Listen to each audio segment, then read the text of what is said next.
Hello viewers, first of all thanks for 5K subscribers. And ఈరోజు నుండి మన channel name TTU అంటే Telugu TV updates కాదు, Telugu Tally updates. Hanuman movie మన తెలుగు డైరెక్టర్ ప్రశాంత్ వర్మ గారు తీసిన మూవీ. ఎంత పెద్ద హిట్ అనేది వినో 50 days వరకు కొన్ని థియేటర్స్లో ఆడింది. మంచి కలెక్షన్స్ను కొలగొట్టింది. ఈ మూవీ గురించి ఎంత చెప్పినా తక్కువలే. మిన్నల్ మురళి మలయాళం డైరెక్టర్ బసిల్ జోసెఫ్ గారు తీసిన మూవీ. సూపర్ ఉంటుంది మూవీ. మంచి కంటెంట్ ఉన్న మూవీ. ఇంత బాగున్న కంటెంట్ని చాలా వరకు ఎవరు గుర్తించలేదు అని అనుకుంటున్నాను. కరోనా పాండమిక్ వల్ల మూవీ థియేటర్స్లో రిలీజ్ అవ్వలేదు. డైరెక్ట్ OTT నెట్ఫ్లిక్స్లో రిలీజ్ చేశారు. థియేటర్స్లో రిలీజ్ అయి ఉంటే కొంతమంది అయినా గుర్తించవచ్చు మూవీని. ఈ రెండు సినిమాలకు సిమిలారిటీస్ అండ్ డిఫరెన్సెస్ ఉన్నాయి. గట్టిగా వెతికితే దొరికాయి. వాట్ ఆర్ దే చూద్దాం, స్కిప్ చేయకుండా చూద్దాం.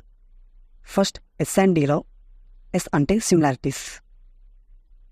హనుమాన్ మూవీలో సూపర్ పవర్స్ హీరోకి విలన్కి ఉంటాయి. సేమ్ టు సేమ్ మిన్నల్ మురళిలో కూడా హీరో అండ్ విలన్కి కామన్గా ఉంటాయి సూపర్ పవర్స్. బట్ డిఫరెన్స్ చూస్తే హనుమాన్ మూవీలో తేజ సజ్జాకి హనుమాన్ ద్వారా సూపర్ పవర్స్ వస్తాయి. గాడ్కి పవర్స్కి లింక్ చేశారు. హీరోవి న్యాచురల్ పవర్స్, విలన్వి ఆర్టిఫిషియల్ పవర్స్. విలన్ పవర్ని తయారు చేసుకోవాలి. ఇక మిన్నల్ మురళి మూవీలో సైన్స్కి పవర్స్కి లింక్ ఉంటుంది. ఆకాశంలో నుండి వచ్చే మెరుపు నేరుగా వచ్చి మనిషి శరీరంలోకి వెళ్తే అలా సూపర్ పవర్స్ హీరోకి విలన్కి వస్తాయి. హనుమాన్ మూవీలో హీరో ఊరును కాపాడుకోవాలి, జనాన్ని రక్షించుకోవాలి. ఇక విలన్ స్వార్థం మనకు తెలుసు. సూపర్ హీరో అవ్వాలి, దేశాన్ని తన కంట్రోల్లోకి తెచ్చుకోవాలి. మిన్నల్ మురళి మూవీలో సేమ్ ప్రజలను రక్షించాలి, తప్పుగా యూజ్ చేయకూడదు పవర్స్. ఇక్కడ కూడా విలన్ స్వార్థం ఉంటుంది, కానీ వేరే రీజన్, అది ప్రేమ కోసం. ఈ రెండు సినిమాలలో హీరోలకి పవర్స్ వచ్చిన తర్వాత సీన్స్ కొంచెం సిమిలర్గా అనిపిస్తాయి, అంటే సేమ్ అనిపిస్తాయి. హనుమాన్ మూవీలో ఎలివేషన్ సీన్స్ బాగున్నట్టే ఈ మిన్నల్ మురళి మూవీలో కూడా బాగుంటాయి. స్టోరీ పరంగా చూస్తే 2 different story lines. 2 super hero ఫిలిమ్సే. And super hero first film Minnal Murali. ఈ 2 సినిమాల క్లైమాక్స్ కూడా సూపర్ ఉంటాయి.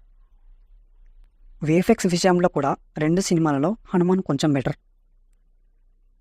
హనుమాన్ మూవీలో విలన్ రోల్ అంతగా నచ్చదు, బట్ మిన్నల్ మురళిలో చాలా బాగుంటుంది. యాక్టింగ్ బాగా చేశారు.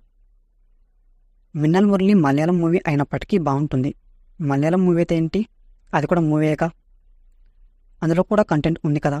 సో మిన్నల్ మురళి చూడని వారు వెంటనే చూసేయండి, డెఫినెట్గా నచ్చుతుంది. ఇవి similarities and difference between Hanuman movie and Minnal Murali movie. Thanks for watching.